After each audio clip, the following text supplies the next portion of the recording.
আজকে যে নাটকটা আপনারা দেখবেন, এই নাটকটা কিন্তু একটি অবাস্তব গল্প। মানে বাস্তবে এরকম ঘটনা ঘটা সম্ভব নয়।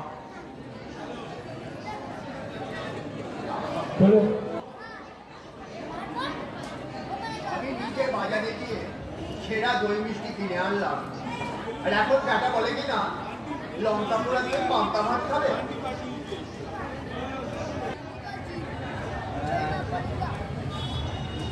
হাসি মনে হচ্ছে ভাই? হ্যাঁ ঠিক ঠিক, মানে মৃত্যু বলালো না স্যার, কিস্তি উচ্চারণ করতে পারবো, দিব্যি দেওয়া বৌমা ঘরে কি কিছু নেই? ছেলে মেয়েদের দাও না।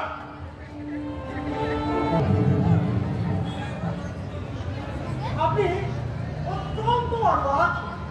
দেখছেন একটা লোক পরপারে চলে যাচ্ছে, তাকে একটু ঠাকুরের নাম শোনাচ্ছি।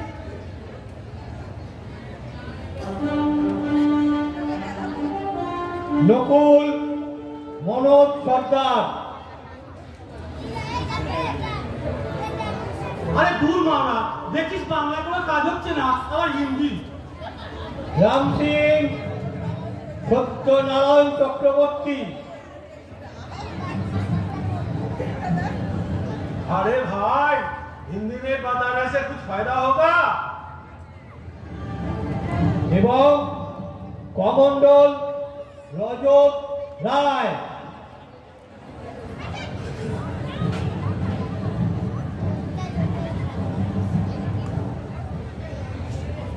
চাপারানি কে?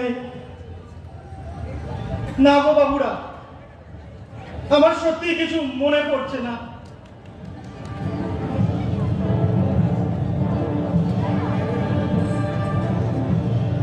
শুরু হচ্ছে একটি অবাস্তব গল্প।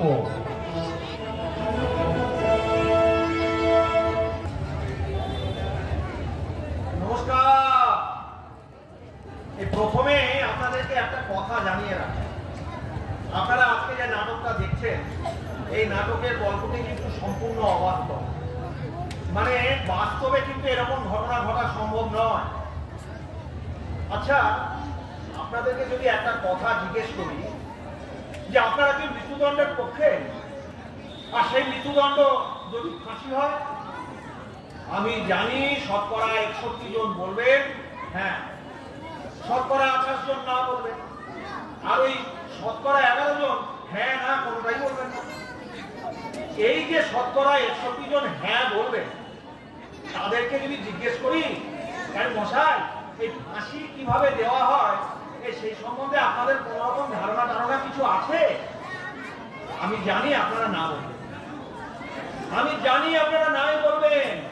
তার কারণ যিনি ফাঁসি দেন তিনি বাইরে এসে কিছু বলেন না, আর যাকে ফাঁসি দেওয়া হয় তার পক্ষে বাইরে এসে কিছু বলা সম্ভব হয় না যে দেখুন মশাই আমাকে না এইভাবে ফাঁসি দিয়েছে। তাই বলছি কি, চলুন একটা চান্স নেওয়া। আজকে একজনের ফাঁসি হবে, আপনাদেরকে সেইখানে নিয়ে যায়। আর খর্দার কমন্ডলের ফাঁসি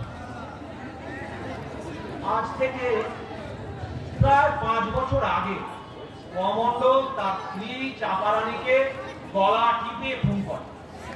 তারপর ওই আইনের রথী মহারথীরা আইনের বিস্তর পরমাণু ঘেটে কমন্ডলকে দোষী সাব্যস্ত এবং মৃত্যুদণ্ডের আদেশ শুনিয়েছে।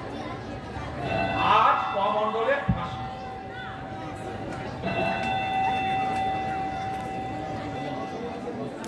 এখন ঘড়িতে 4টে বাজে। কমন্ডলকে চান করানো হয়েছে, নতুন পোশাক পরিচ্ছদ করানো হয়েছে। জেলা সাহেব সস্নেহে কমন্ডলের কাছে জানতে চাইলেন যে সে কি খেতে ভালোবাসে।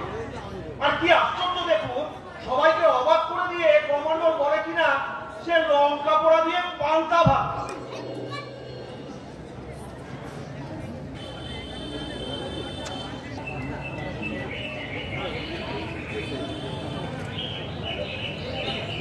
আরে মশাই, আমি কোথায় ভাবলাম বেটার ছেলে সারা জীবন ভালো মন্দ কিছু খেতে পাই না, হয়তো রসগোল্লা সন্দেশ খেতে চাইবে।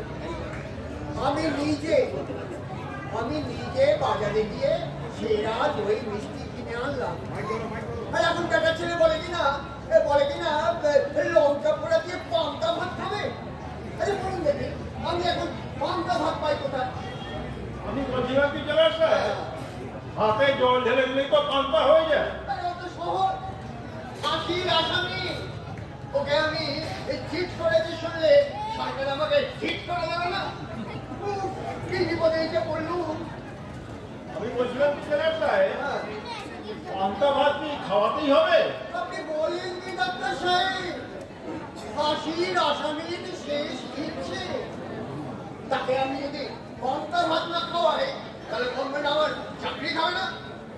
উফ, কি বিপদে এসে পড়লুম। দীর্ঘ 25 বছর সুনামের সাথে চাকরি করে শেষে কিনা এই পান্তা ভাতের জন্য চাকরি যাবে।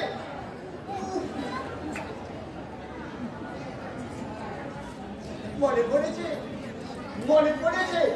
রোবট, বলুন স্যার।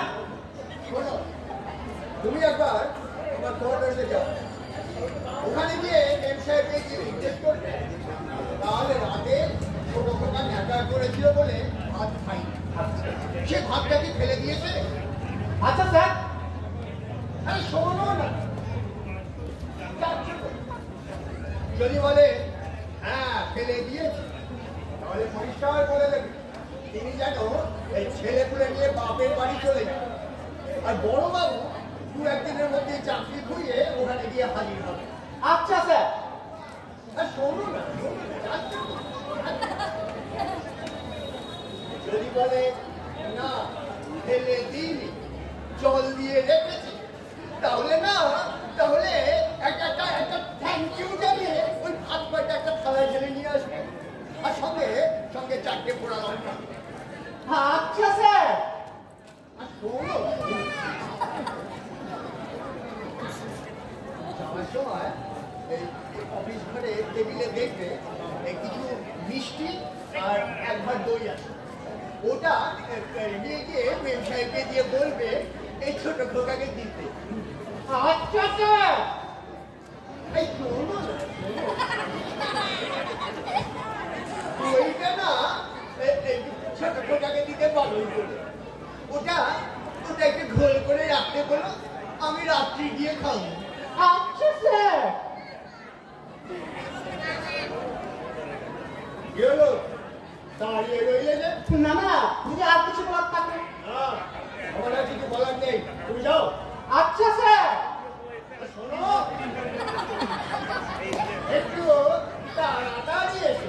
আচ্ছা স্যার।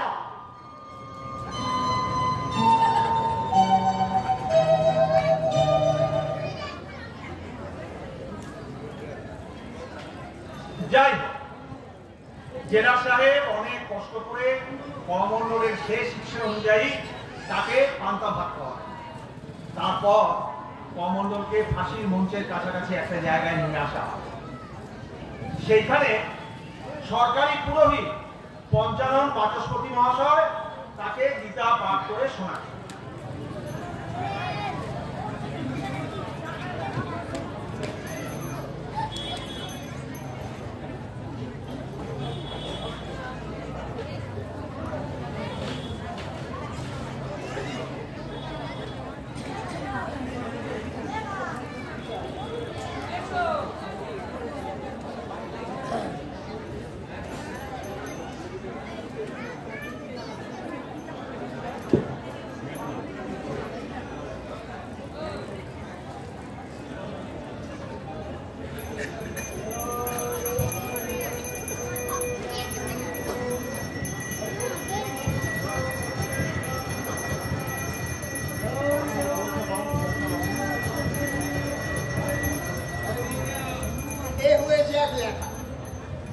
ঠিক 4:55 মিনিটে ঘোরাতে হবে, আর বাচস্পতি তখন থেকে কি যেন ওম ওম চম করে চলেছে। আমি বলছিলাম জেলার সাহেব তাড়া মারো না। না না না ডাক্তার সাহেব, তারা মারাটা ওটা ঠিক হবে। সেই তো পাচ্ছে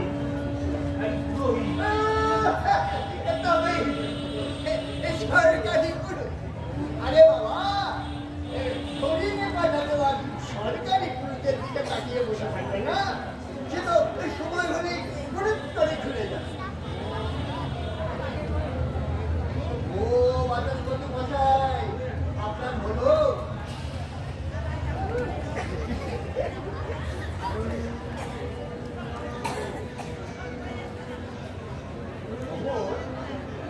এদিকে সব ঠিকঠাক আছে তো?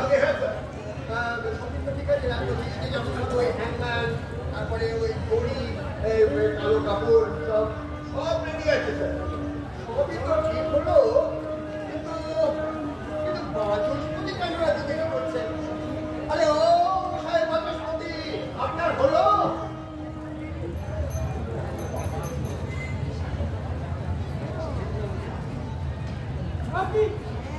আপনি তো অত্যন্ত অর্বাচী। দেখছেন একটা লোক পরপারে চলে যাচ্ছে, আমি তাকে একটু ঠাকুরের নাম শোনাচ্ছি। ঠাকুরের নাম শোনাচ্ছি? আরে বাবা, আপনি কানের করে বিড় করে ঠাকুরের নাম শোনাচ্ছেন, আমাকে খিস্তি দিচ্ছেন, আমি দেখতে গেছি।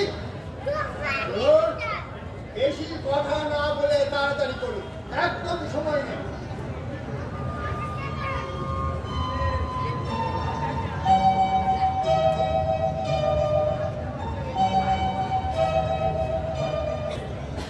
এইবার সবাই মিলে কমণ্ডলকে ফাঁসির মঞ্চের কাছে নিয়ে যায়। তার হাত দুটো দড়ি দিয়ে বেঁধে ফেলা হয়, তার মুখটা কালো কাপড়ের মুখোশ দিয়ে ঢেকে দেওয়া হয়। জেলা সাহেব যে অপরাধে তার ফাঁসি হচ্ছে তার পূর্ণ বিবরণটি পাঠ করে শোনা।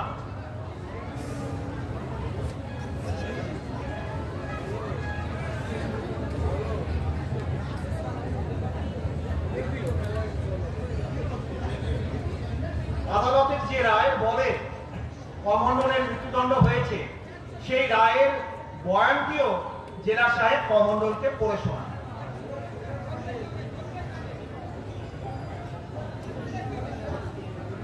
এরপর কমণ্ডলের গলায় ফাঁসির দড়িটি পরিয়ে দেওয়া হয়।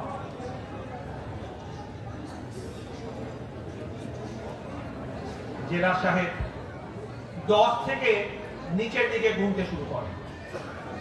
10, 9, 8, 7, 6, 5, 4, 3, 2, 1, 0।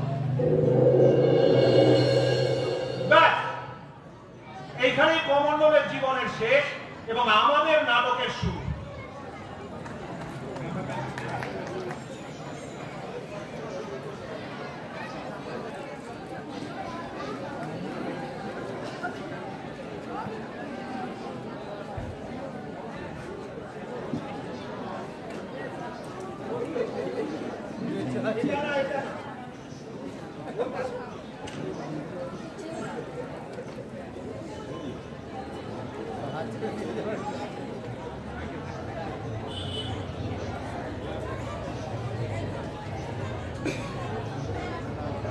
Oh my God!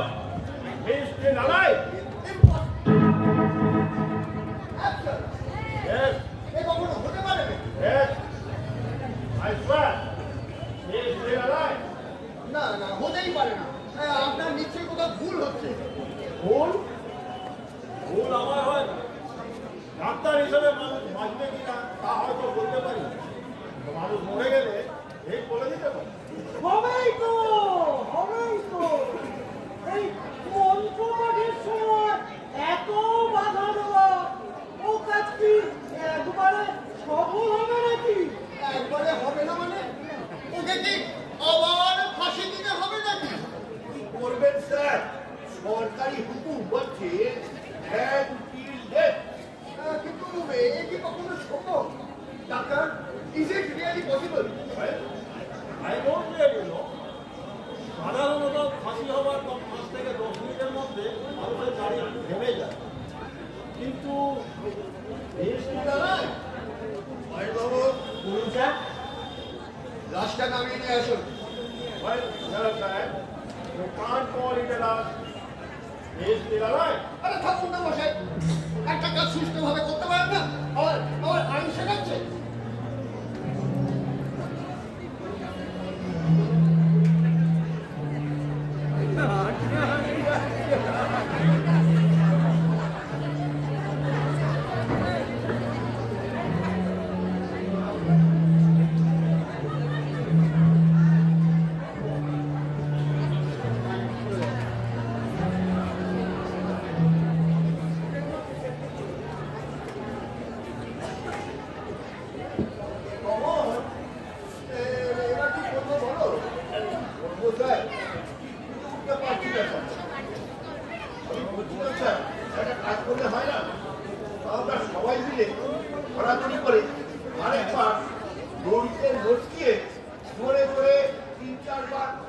না কমলবাবু, তাতে আইনে আটকাবে। কারণ আইন বলেছে যে ব্যক্তির ফাঁসি হচ্ছে সে মৃত্যুর পূর্ব মুহূর্ত অব্দি জেনে যাবে যে সে এই অপরাধ করেছিল এবং এই অপরাধের জন্য তার ফাঁসিটা হচ্ছে। তাছাড়া ওর তো এখন কোনো জ্ঞানও নেই। আচ্ছা, একটা কাজ করলে হয় না? এই জঙ্গল দিয়ে কোনো রকমে ওর জ্ঞানটা ফিরিয়ে নিয়েছে, আবার জঙ্গল থেকে আমার কোথা থেকে মানে সেই মমতাবাদ থেকে? সরি, আমার বাড়িতে আর মমতাবাদ নেই। না না স্যার, আমার প্রথম থেকে শুরু করার কি দরকার? কোন রকমের জ্ঞানটা ফিরিয়ে নিয়েছে, ওই রায়ের বয়ানটা শুনিয়ে ফাঁসিটা ঝুলিয়ে দিলেই তো হয়ে যায়।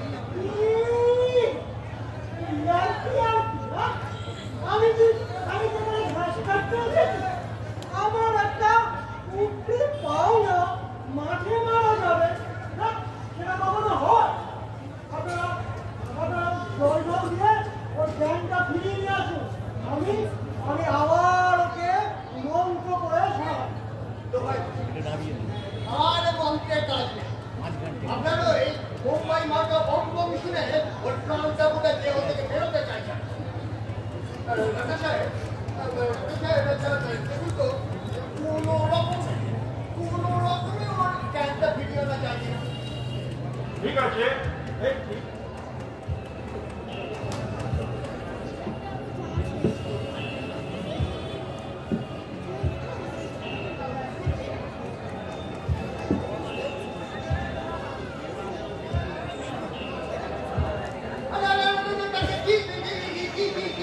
কি করছে?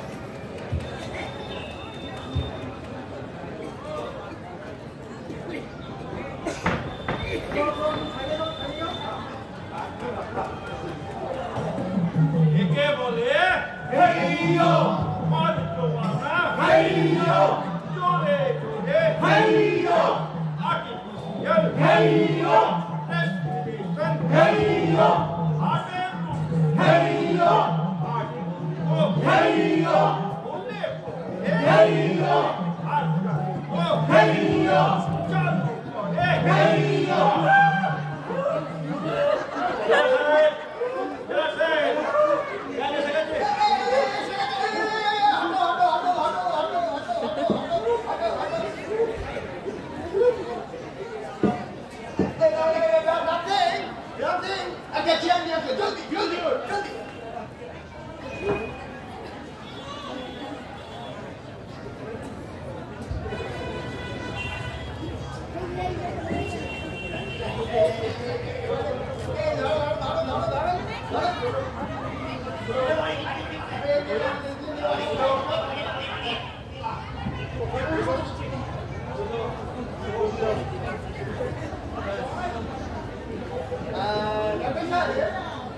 এবার আপনি ওকে বোঝান যে স্ত্রী চাকরানিকে কল্যাণীকে দূর করার জন্য ভারতীয় দণ্ডবিধি এত ধারা অনুযায়ী ওকে আমরা আজকে ফাঁসিতে ঝোলাবো।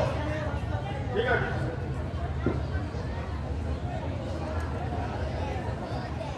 ভাই কমণ্ডল, আমার কথা শুনতে পাচ্ছ? আমাকে কিছু বলছেন?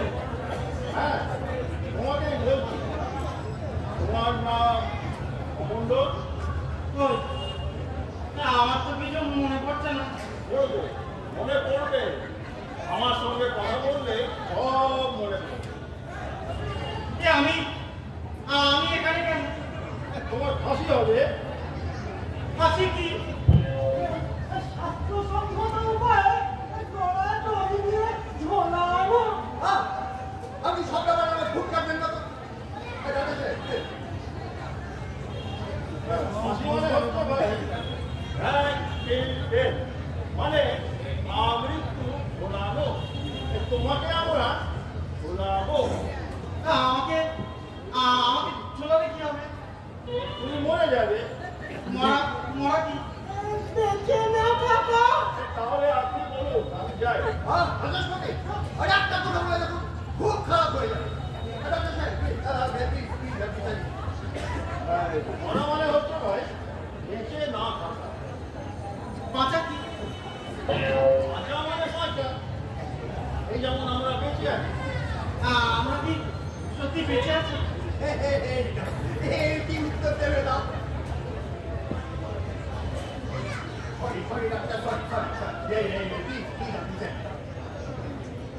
হ্যাঁ ভাই, তুমি বেঁচে আছো। এই তো বসে আছো, চেয়ারে বসে আছো। সারা মাওলা তো মাওলা আছে। অফিসে এতগুলো ছাড়পোকালা চেয়ার আছে, তার মধ্যে একটা নিয়ে আসতে পারবি না? হ্যাঁ, তারা বুঝলেই বুঝতে পেতো বেঁচে আছে না মরে গেছে। চার্জশিট খাওয়ার মতলব না থাকলে চুপ করে দাঁড়িয়ে থাকবে। Sorry sir.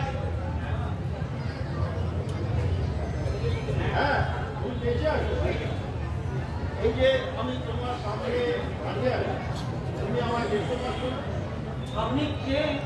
আমি ডাক্তার, মানুষের সেবা করি, মানুষকে বাঁচাই। আপনি মানুষকে বাঁচান?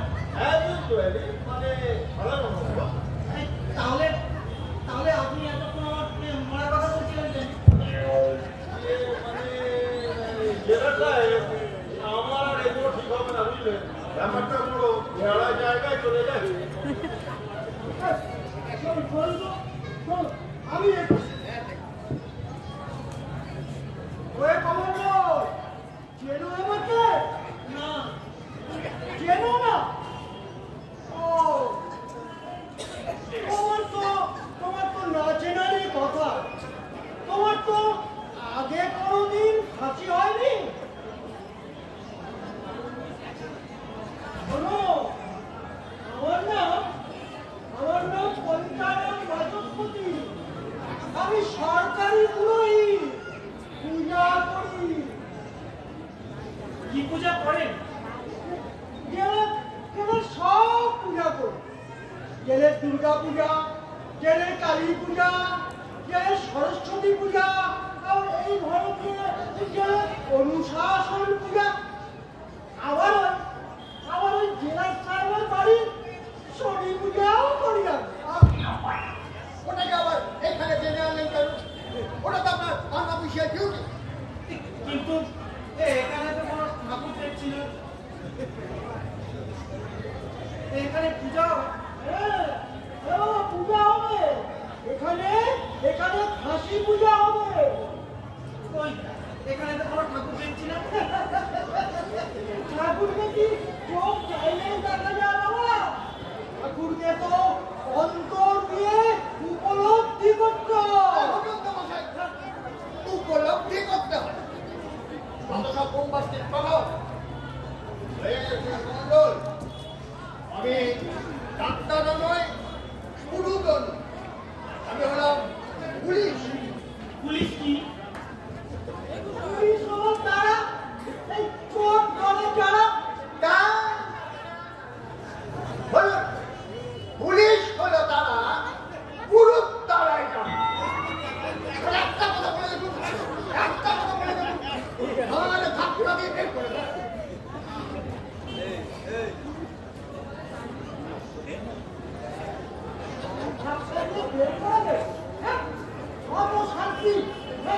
আমি সরকারি পুরোহিত, সরকার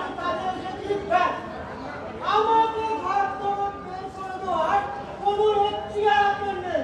একটা কথা বলে দেখুন, আর একটা কথা বলে দেখুন, এখতিয়ার আছে কি নেই আমি তা মালুম করিয়ে দেব।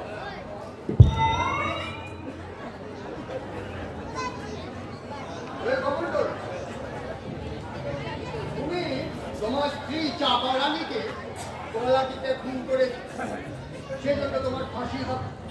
চাপারানি কি? আরে চাপা রানী তোমার বউ, যাকে তুমি খুন করেছো। মনে পড়ছে না? না মনে পড়ছে না নাকি ইচ্ছে করে মনে করতে চাইছো না? না বাবু, আমি সত্যি বলছি, আমার কিছু মনে করছে না। এই তো আচ্ছা ঝামেলায় পড়লুম। এটা রাখো দাও। বলবো স্যার, মাথায় আসছে না। আমি বলছিলাম কি স্যার, আমার মনে হচ্ছে এভাবে হবে কেনা সেই দিনকার ঘটনা একটা ভিডি ডেসক্রিপশন শোনাতেন। TV description. হ্যাঁ স্যার, হ্যাঁ বলে আপনি দিন। ঠিক আছে স্যার, আমি দিচ্ছি।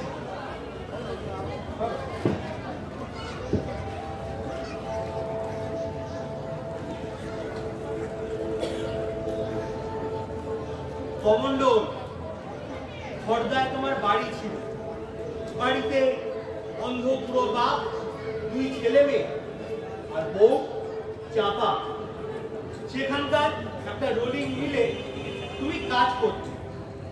মাইনে করি তোমার বেশ ভালোই ছিল, কিন্তু তোমার অনেক বদ অভ্যাসও ছিল। তুমি প্রচন্ড নেশা করছিলে। ঘরে তোমার সুন্দর স্ত্রী থাকা সত্ত্বেও তোমার ওই খারাপ পাড়ায় যাতায়াত ছিল। যাই হোক, একদিন শ্রমিক অসন্তোষের কারণে কারখানার মালিক তোমাদের কারখানা বন্ধ করে দিতে বাধ্য হল। তোমার বাড়িতে অভাব দেখা দিল, কিন্তু নেশার পয়সা তো তোমাকে জোগাড় করতেই হবে। একদিন যখন ইউনিয়নের গেটের সামনে দাঁড়িয়ে দাদারা তোমাদের সঙ্গে বক্তৃতা করছিল, তখন তোমার প্রচন্ড নেশাভান করতে ইচ্ছে হলো। তুমি টাকার জন্য ছুটে গেলে কাবলিওয়ালার কাছে, কিন্তু সে তোমাকে টাকা দিলে না। এক বন্ধু তোমাকে খাওয়ালো। নেশায় দম হয়ে বাড়ি ফিরে তুমি তোমার অন্ধ পুরো বাপকে টাকার জন্য গালাগাল করতে লাগলে। তোমার ছেলেমেয়েরা তখন বসে ভাত খাচ্ছিল। সেটা দেখা মাত্রই তুমি প্রচন্ড রেগে গেলে। আমার মাল খাওয়ার পয়সা নেই আর তোরা ভাত খাচ্ছিস। তুমি ছেলে মেয়েদের মারধর করতে শুরু করলেই চাপা ছুটে এলো ওদের বাঁচাতে। তখন তুমি চাপার কাছে মাল খাওয়ার পয়সা চাইলে, চাপা দিতে পারলো না। তখন তুমি সামনে পড়ে থাকা থালাটা তুলে নিলে, সেটা বিক্রি করে মদ খাবে বলে। চাপা তোমাকে বাধা দিতে এলে তুমি চাপার গলায় টিপে ধরলে।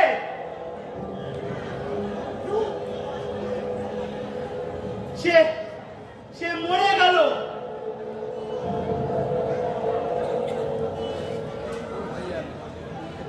ভাই কমান্ডর, এই শুনলে তো সবটা। কিছু মনে পড়লো তোমার? না। अरे भाई, हिंदी में बताने से कुछ फायदा होगा? अरे दूर मारा, देखिस बांग्ला को काज হচ্ছে না, আবার হিন্দি। এই তো আচ্ছা ঝামেলায় পড়লুম। স্যার, আমার মাথায় একটা আইডিয়া এসেছে স্যার। ছাড়ো। বলছিলাম স্যার, আমরা সবাই মিলে ওর সামনে একটা নাটক অভিনয় করে দেখালে হয় না? কি বলতে চাইছো তুমি?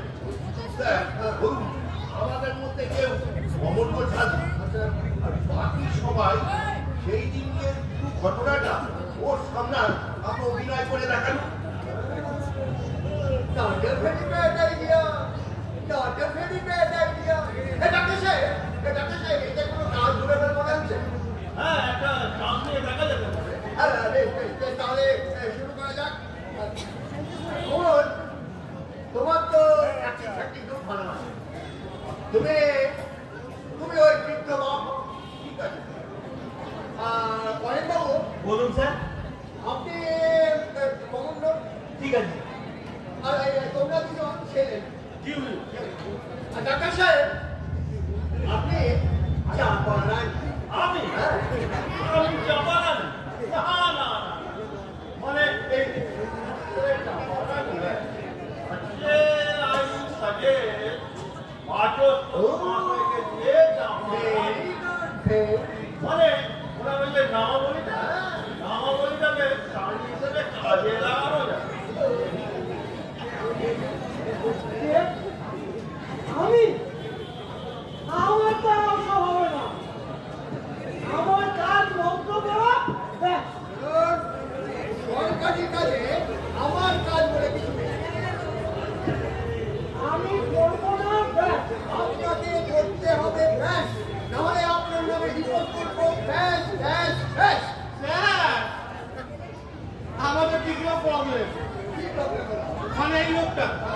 ছেলে। তো আমি রাম সিংকে বললাম যে তুই ফিরে রোলটা কর, সে বেটা ছেলে রাজি হচ্ছে না। नहीं नहीं हम जनाना का कम नहीं करेगा।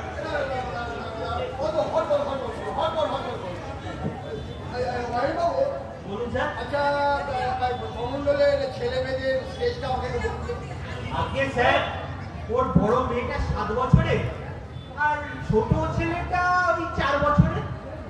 তাহলে তাহলে সিনিয়রিটি অনুযায়ী নকুল স্যার তুমি মেয়েটা স্যার আর তুমি ছেলেটা। जी जी নাও নাও নাও আর ঝামেলা করো না, আমি শুরু করো। এই নকুল তুমি একবার ভেতরে যাও তো। গতকাল এই আমার ছোট মানে খুঁটা সে কালকে একটা ব্যাগ ফেলে গেছে, ওই ব্যাগটা একটু নিয়ে আসেন। আচ্ছা স্যার।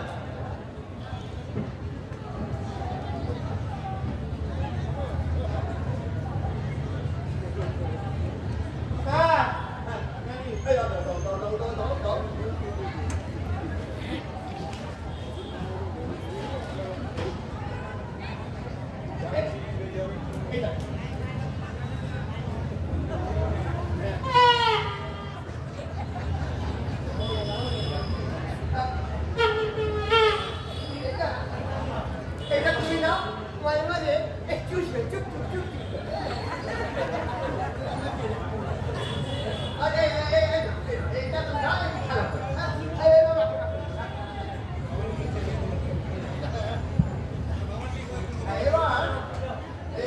এবার আমরা শুরু করি না হয় বাবু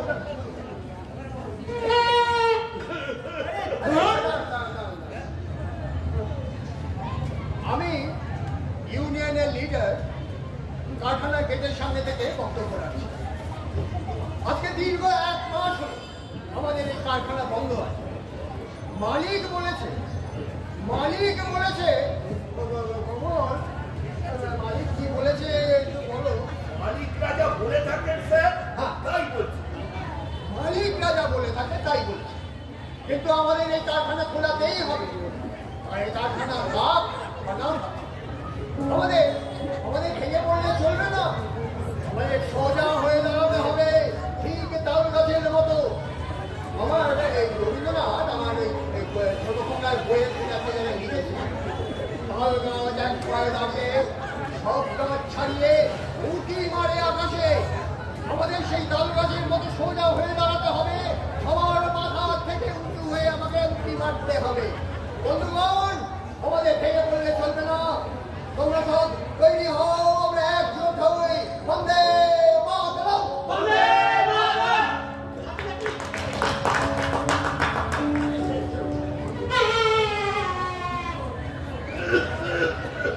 আরে ধুর, এই বাবুদের বক্তৃতা শুনে শুনে না কান একেবারে পচি গেল। এখন না একটু নেশা করতে ইচ্ছা হচ্ছে, কিন্তু পয়সা পাই কোথায়? পয়সা না পেলে তো নেশাও করতে পারবো না। ওই তো রহমত কামবিওয়াল, ওকেই ধরা যাক। ও রহমত ভাই, রহমত ভাই।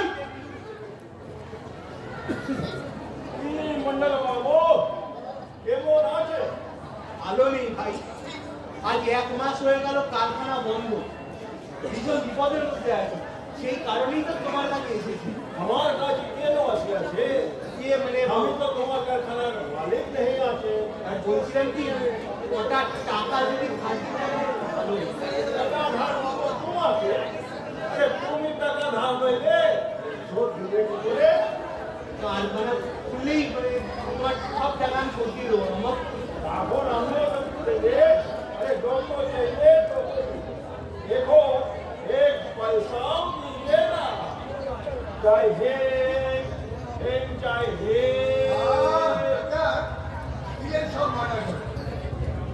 আরে যে কামলে টাকা ধার দেয় সে কখনো হিল গেছে? ऐसे ना, কিন্তু আমার ধারণা ছিল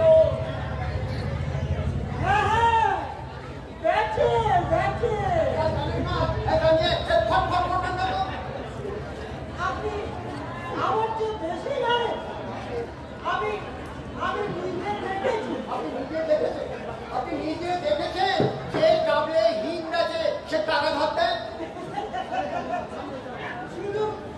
দেখেছিলাম, আমি নিজে নিয়েছি আমার ওই সত্যপুত্রের অন্নপ্রাশনের সময়। থাকে স্যার, ও নিয়ে সময় নষ্ট করে লাভ নেই স্যার, ওটা খুব ফাইনাল পয়েন্ট। আচ্ছা অয়নবাবু, বলুন স্যার। আপনার ঠিক হচ্ছে না। একটু রিয়েলিস্টিক হন। এত সফিস্টিকেটেড কথাবার্তা এই কমন্ডল ক্লাসের লোকের মুখে মানায় না। কিন্তু একটা খিস্তি মানুষ পারবো না স্যার, কি পারবেন? কিস্তি উচ্চারণ করতে পারবো না, কেন? হিপ্পি দেওয়া আছে। আগে স্যার, প্রথম যখনই চাকরিতে ঢুকেছিলাম, মুখের ভাষা অত্যন্ত খারাপ হয়ে গিয়েছিল। যখন তখন মুখ থেকে কিস্তি বেরিয়ে যেত। বিয়ের পর প্রথম শ্বশুর বাড়িতে গিয়ে শ্বশুর মশাইয়ের সঙ্গে গল্প করতে করতে পুরো কাঁচা কিস্তি মুখ দিয়ে বেরিয়ে গেল। ব্যাস, সেই থেকে বৌদি পিটি কিস্তি উচ্চারণ করলে ওর মরা মুখ দেখতে হবে। শুনুন, আপনি এই সরকারি কাজ ছেড়ে দিয়ে একটা পাঠশালা খুলুন। ঠিক, শুরু করুন। আমি বলছিলাম কি স্যার, এই কমন্ডলটা না আপনিই করুন। আমি? হ্যাঁ স্যার, কারণ সত্যি বলতে কি, to make it more realistic, কিস্তি কিস্তি সত্যি একটু বেশি করার দরকার। আর ওটা আপনার আসে ভালো। না না না, খারাপ কথা বললে আমি এখানে থাকবো না রে। দেখুন মশাই, এই সরকারি কাজে অল্প পিক পিক করলে চলে না। ঠিক আছে, ঠিক আছে, কমন্ডলটা না হয় আমি করবো, কিস্তি না হয় একটু অল্পই দেবো। ঠিক আছে, না হয় তোমরা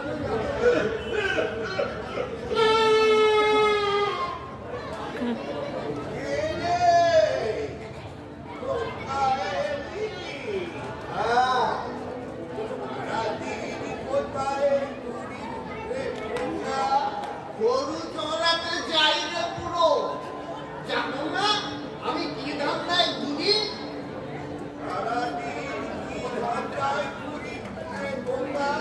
রাবণের গোষ্ঠীর জামনার খোঁজে যাই রে পুরো।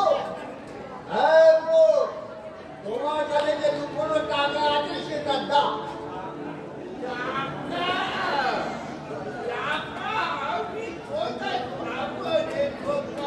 কোথায় পাবে তা আমি কি জানি? আমি মাল খাবো, ব্যাস টাকা দাও।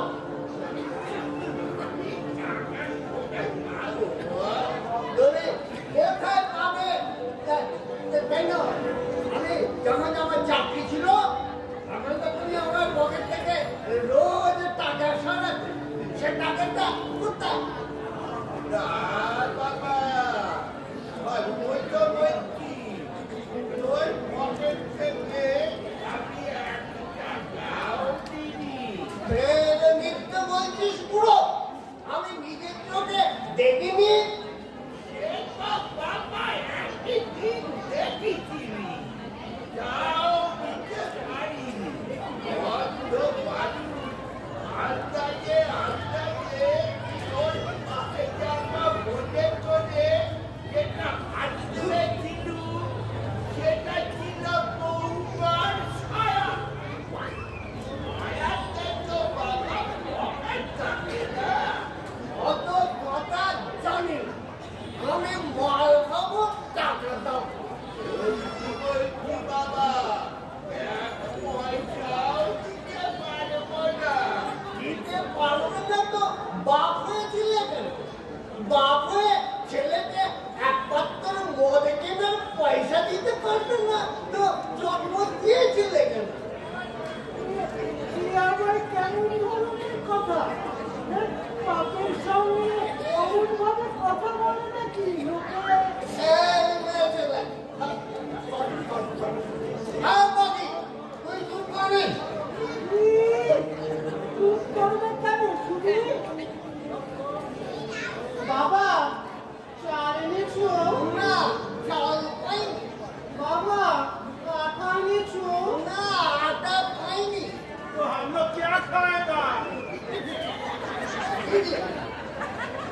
আচ্ছা, ভোটের যদি তোমার একটু বুদ্ধি থাকে, বলি এই মেয়েটা হলো বাঙালি আর ছেলেটা কিনা হিন্দুস্থানি, তুমি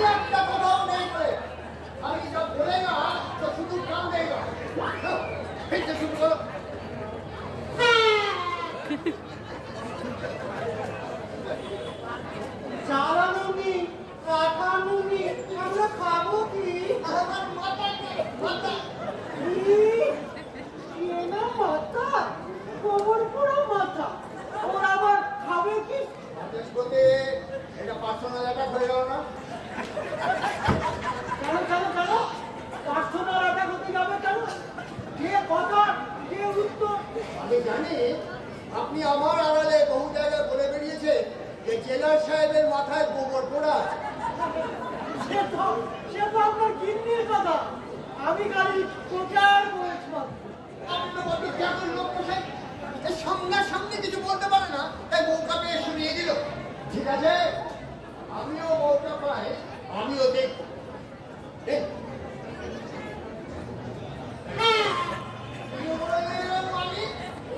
আমার মাথায় গোবর পোড়া, তোর বাপেরও মাথায় গোবর পোড়া।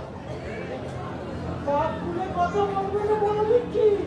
বেশ করবো, কি করবি না মালিক, মারবি? বাবা তুমি ঝগড়া করো না, আমার বেশি ভয় করছে।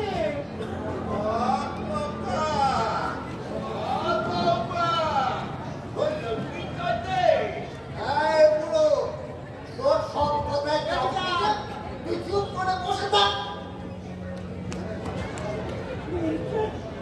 কথা শুনলে গা জ্বলি যায়। শোনো বাবা, তাকে বলে না চুপ করে বসে থাক। এই বলি, তুই চুপ করবি? চুপ করবে? চুপ করবে কেন শুনি? আপনার কেউ নয়, তিনবেলার বসায়।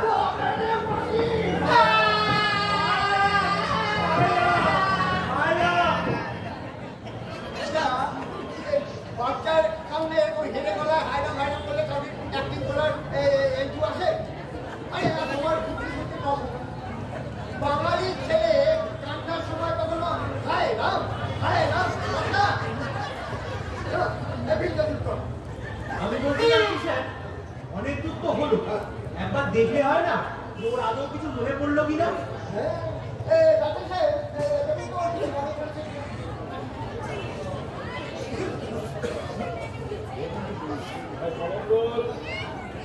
তোমার কি কিছু মনে পড়েছে? না সরি জেলায় ছাড়া আমার তো বেশ ভালো লাগছে।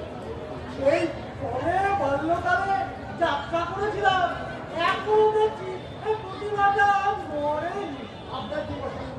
আপনার পেছন থাকছে তো আমার। আমি কত বানিয়ে বানিয়ে ডায়লগ বলছি জানেন? কেন এসব সংলাপ তো সকলেরই মুখস্থ, কারণ বাড়িতে তো সকলেরই পত্নী আছে। হ্যাঁ, বাড়িতে আমার পত্নী থাকলেও তার সঙ্গে আমার কোনোদিন ঝগড়া হয় না। তিনি আমার যথেষ্ট স্নেহ করে। আসলেন কেন? না মানে স্নেহ কথাটা না এই ক্ষেত্রে ঠিক প্রযোজ্য না, ওটা আসলে বড়দের ক্ষেত্রেই। আপনি বোধহয় জানেন না, আপনার বৌদি আমার চেয়ে 3 বছরের বড়।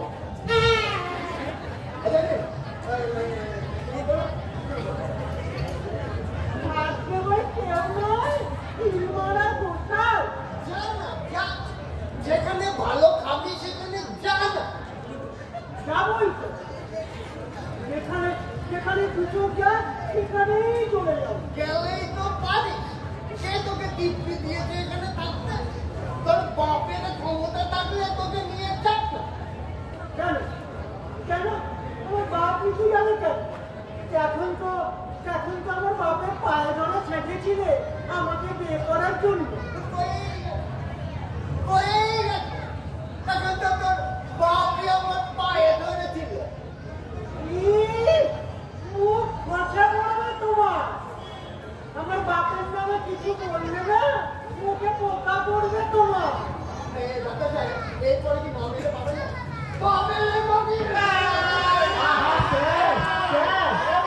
আপনার তো শুরুতেই এভাবে ওরকম ঝাঁপিয়ে পড়ার কথা নয়, সমস্ত ব্যাপারটাই তো আপনি এখানে গন্ডগোল করে দিন।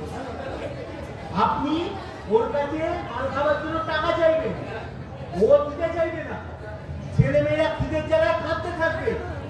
আপনি যখন সামনে পড়ে থাকা থালা বাসন পেতে চাইবেন মদ খাওয়ার জন্য, ও দিতে আবার চাইবে না, তখন আপনি ওর উপর কি ঝাঁপিয়ে পড়বেন। এখনো এত কান্নবাদী? আপনি অত জোরে ঝাঁপিয়ে পড়বেন না ভাই, কত লাগে মনে। আমি এখন থেকে সে কথা কি বলতে পারি? আচ্ছা, অ্যাক্টিং করার সময় আমার কিরকম মুড আসবে আমি কি এখন থেকে বলতে পারবো?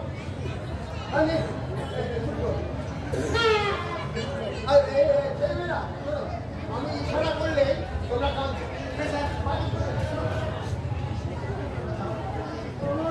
আমার বাপের নামে মিথ্যে কথা বললে ওকে পোকা বলবে তো।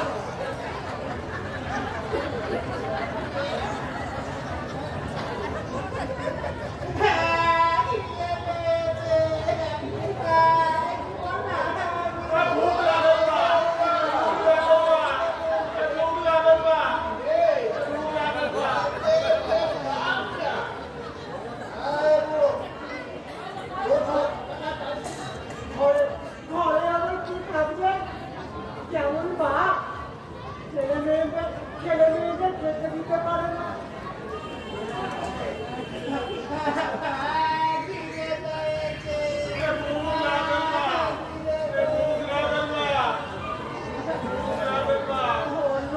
অন্য কোনো বউ হলে না তবে চলে যেত। এই আমার মতন সতী লক্ষ্মী পেয়েছিলে তাই। সত্যি লক্ষ্মী আমাদের কাছে তুই আর সতীগিরি ফলাস। তুই যদি সত্যি হবি তারপর ছোট ছেলেটা মেয়ের ভাষায় কথা বলে কেন থাকবে না। পয়সা দে মাল খাবো। আমার কাছে একটা পয়সাও নেই। তবে ওই থালাটা বেশি আমি মাল খাবো। খবরদার এই খেলা তুমি খেলো না বলছি। কেমন বিয়ে তারিখ খেলা বিয়ে তারিখ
বিশ্বাস করো, বিশ্বাস করো।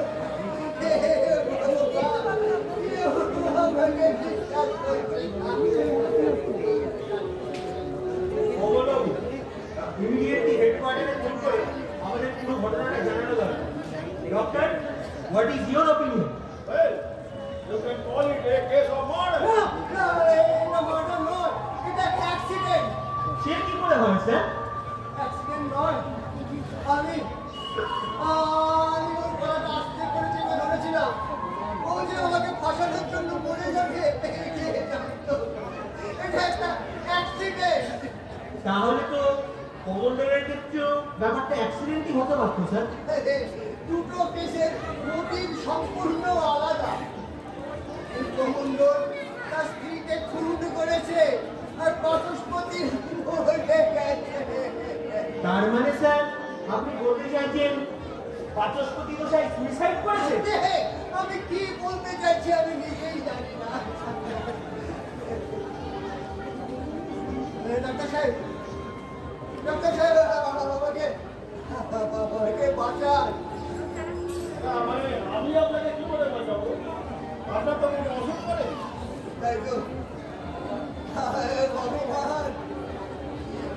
ভগবান বাঁচাবে, কে বাঁচাবে?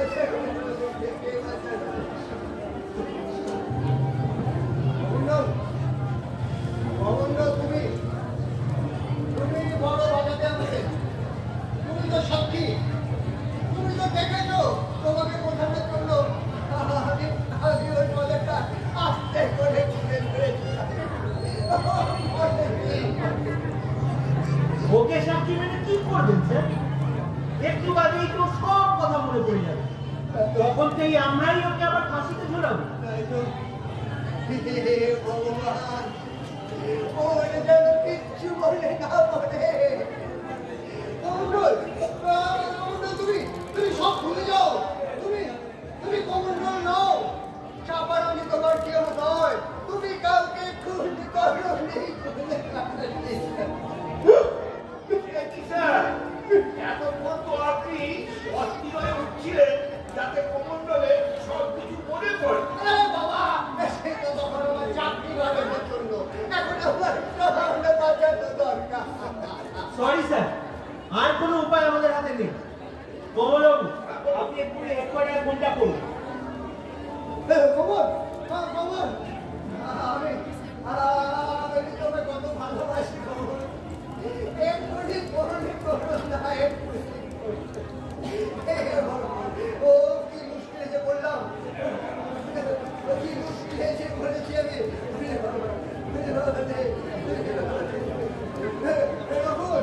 রকুল, তুমি সাহেবকে গিয়ে বলো ভুল আর করতে হবে না।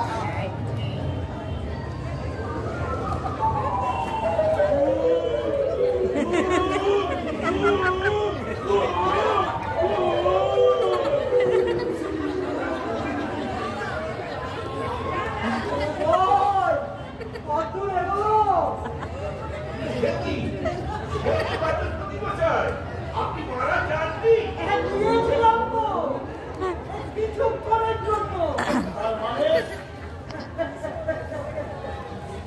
এই দেখলাম জেলার সাহেব আমার গলাটা একটু জোরে টিপে ধরেছে। তখনই বুঝলাম যে জেলার সাহেবের মুড এসে গেছে। সঙ্গে সঙ্গে দিলাম একেবারে 64 নম্বর জোগাড়।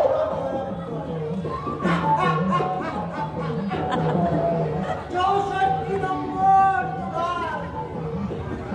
8 ঘন্টা একেই বলে যোগবল। বুঝলে? একেই বলে যোগবল। আপনি ওরকম অধিকার করে হাসবেন না তো। ইচ্ছে করছে পট পট করে দাঁড় করে সব ভেঙে ফেলি। বলুন স্যার। দেখুন তো ও কাঁদছিল কেন? ওর কি কিছু মনে পড়েছে? হ্যাঁ স্যার, সেটাই বলছিলাম। আমার মনে হচ্ছে ওর কিছু মনে পড়েছে। চলো দেখে আসুন। কমন্ডল, কিছু মনে পড়েছে? হ্যাঁ বাবুরা, করেছে? বাবুরা, আমার সব মনে পড়ে গেছে বাবুরা। আমার একটা সোনার সংসার ছিল।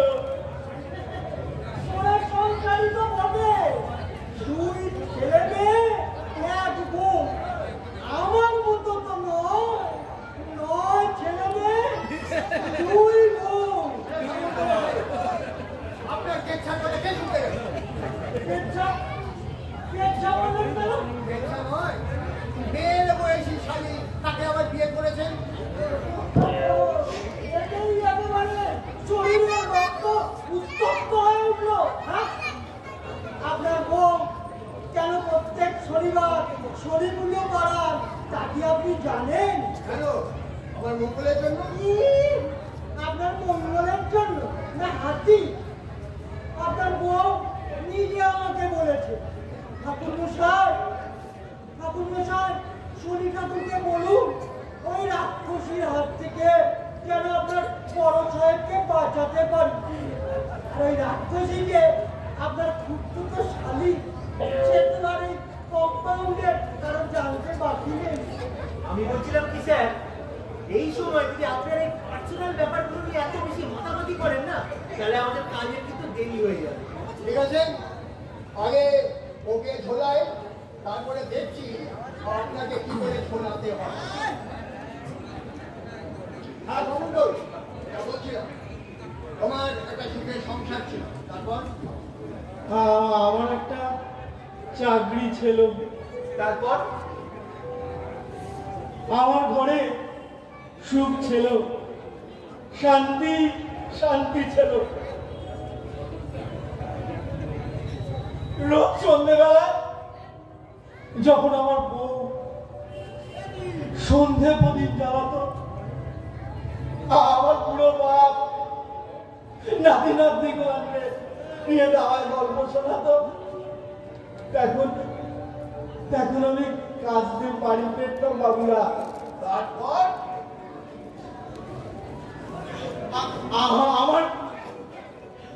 আমার ছোট ছেলেটা বাবু, আমার বড় ন্যায়টা ছিল।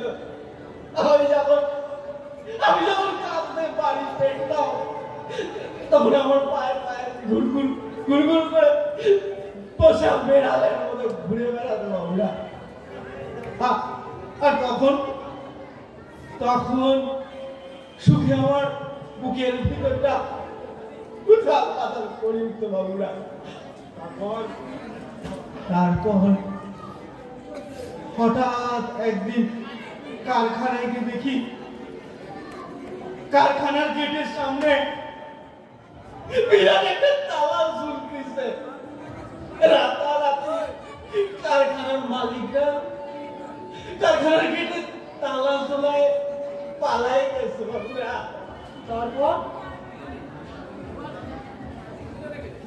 তারপর বাবুরা দিনের পর দিন বসে থেকেছি কারখানার গেটের সামনে।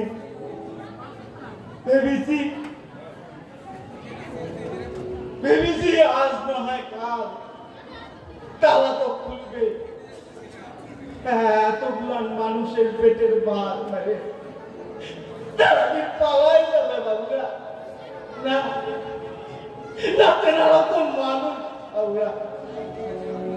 আস্তে আস্তে কারখানা লোহার গেটটা মরচে ধরে গেল বাবুরা। কারখানার ভেতরে সাজানো বাগানটা একেবারে জঙ্গল হয়ে গেল। আর এদিকে আমাদের পেটের টান ধরতে লাগলো বাবুরা। সবার টাকার যে কটা ছিল সব একে একে খরচ হয়ে গেল। বাড়ির ঘটি বাটি এক এক করে বেচতে শুরু করলে। এই কারখানা সেই কারখানা ঘুরে বেড়াতে লাগলাম একটা কাজে বসায়। কিন্তু বাবুরা একটা কাজ কেউ দেবেন না। ভাবলাম চাষির ছেলে, চাষ করে খাবো, নিজের জমি বলতে তো কিছু নেই বাবুরা। তাই ভাবলাম পরে জমিতে লাগান দেবো, কিন্তু বাবুরা 100টা জমি লেখা পুরা। আর এদিকে আমার ছেলে মেয়েগুলা দিন স্টেজ হয়ে যেতে লাগলো। আমার বুড়ো বাপ ক্রমশ দুর্বল, আরো বুড়ো হয়ে যেতে লাগলো বাবুরা। আমার ছোট ছেলেটা বাবু যে আমার পায়ের সামনে গুড়গুড় করতো, আমার দেখে হাসতো, সে হাসি ভুলে ট্যাপ ট্যাপ করে আমার দিকে তাকায় থাকতো বাবুরা, যেন সে চোখ দিয়ে আমারে বলতো, বাপরে আমার বড় খিদে লেগেছে রে বাপ, আমারে দুটো কাটি দে, আমারে দুটো কাটি দে বাপ।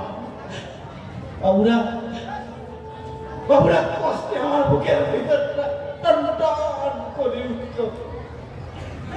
আমি ওদের চোখের সামনে চোরের মতো পালাই যেতাম বাবুরা, চোরের মতো পালাই যেতাম।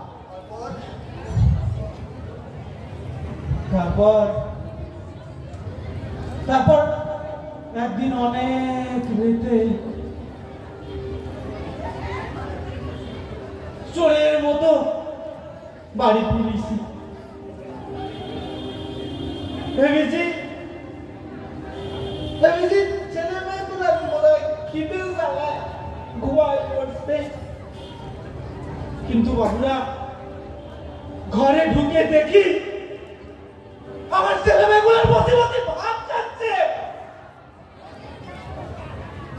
আমার বুকের ভেতরটা দপ করে উঠলো। বাবুরা ওরা চাল পেলে কোথায়? চাপা বললে ছেলে মেয়েদের খিদের কান্না সহ্য করতে না পেরে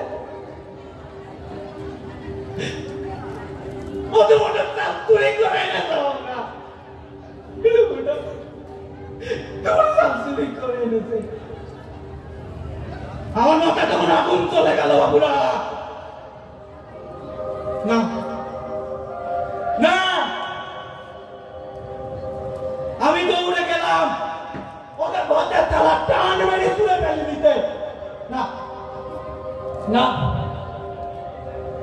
ওই চুরি করার চালের ভাগ আমি আমার সন্তানের মুখে তুলতে দেব না। আমি চুরি করার চালের ভাগ আমার সন্তানের মুখে তুলতে দেব না।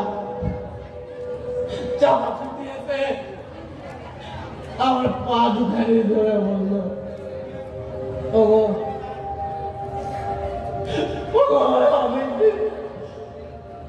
অনেকদিন কিছু খাইনি,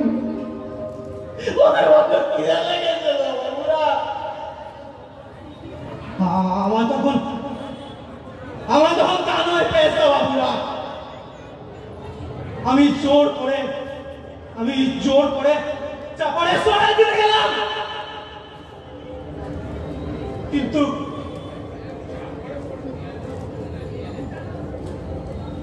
কিন্তু আমার হাত দিয়ে পড়লো চাপার গলায়।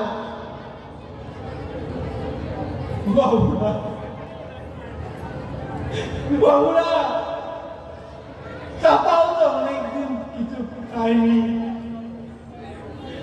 দুর্বল শরীর, সে ধাক্কা সহ্য করতে পারলো না বাবুরা। আমার চাপা পড়ে গেল, আর বুঝলো না বাবুরা, আর না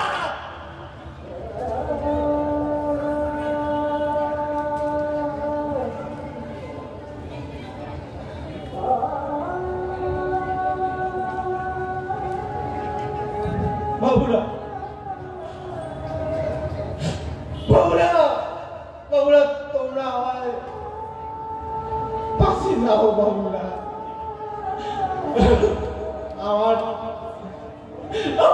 বাঁধতে হবে না, আমার চোখ বাঁধতে হবে না। মেয়ে চলো, মেয়ে চলো আমার ফাঁসি কাঠের কাছে। আমি নিজেই নিজের গলায় ফাঁসি করি নেব। বাবুরা, বাবুরা, তোমরা আমার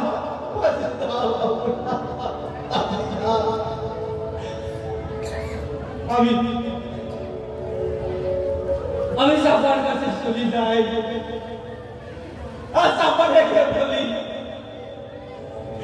সাফারে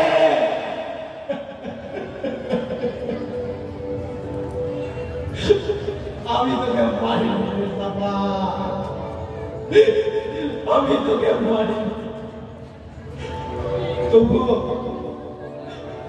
তবুও এরা আমার ফাঁসি দিলে। জাফা, সত্যি যারা তোকে মেরেছে তাদের তো কেউ ছিল না, কেউ না, তাই তাদের কোনদিন ফাঁসি হবে না রে জাফা,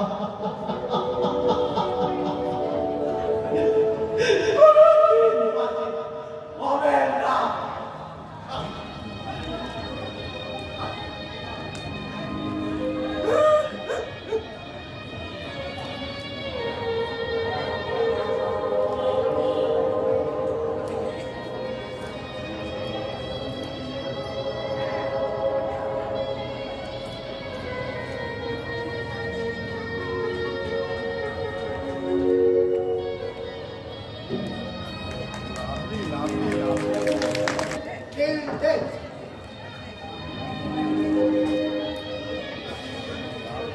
আমাদের নাটকের এখানেই শেষ, আর কমণ্ডলের নতুন জীবনের শুরু। ধন্যবাদ।